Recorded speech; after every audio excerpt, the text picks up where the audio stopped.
Olá galerinha, tudo bem com vocês? Sejam bem-vindos a mais um vídeo. E no vídeo de hoje nós vamos aprender a como desenhar o icônico Chaves. Então já vai sentando o dedo no like se você gosta de desenhar, se você gosta do Chaves, se você gosta da turma do Chaves. Se inscreve no canal se você não é inscrito. Estamos buscando a meta aí de 50 mil inscritos até as férias do meio do ano, lá no meio de julho. Comenta aí embaixo qual é o seu personagem preferido de Chaves. O meu personagem preferido é o Seu Madruga e ainda vou trazer ele aqui no canal um dia. Compartilhe o vídeo com seus amigos que também gostam de desenhar. Muito obrigado pelo apoio que você tem dado até agora. Já trouxe mais de 30 mil inscritos graças ao apoio de vocês, ao comentário, aos likes. Muito obrigado por esse apoio. E se você é novo aqui, se inscreve no canal. Assim o YouTube entende que esse vídeo é bom e eu consigo trazer mais vídeos de qualidade para vocês. E sem mais enrolação, pega o lápis, pega a folha e bora desenhar.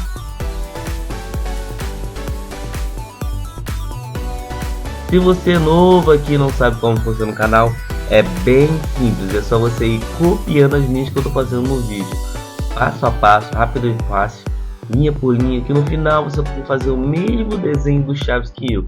Aí você vai deixar o like para agradecer, vai compartilhar para poder espalharmos a arte para mais pessoas, vai comentar aí se você quer algum tema específico aqui no canal, e assim a gente consegue também levar a arte para o máximo de pessoas possíveis. E desenhar é maravilhoso.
Então é isso, pessoal. Muito obrigado por ter assistido o vídeo até aqui. Comenta aí embaixo o que você achou do vídeo. Assista os outros vídeos que estão aparecendo pra você aí no card. Valeu, tchau, fui.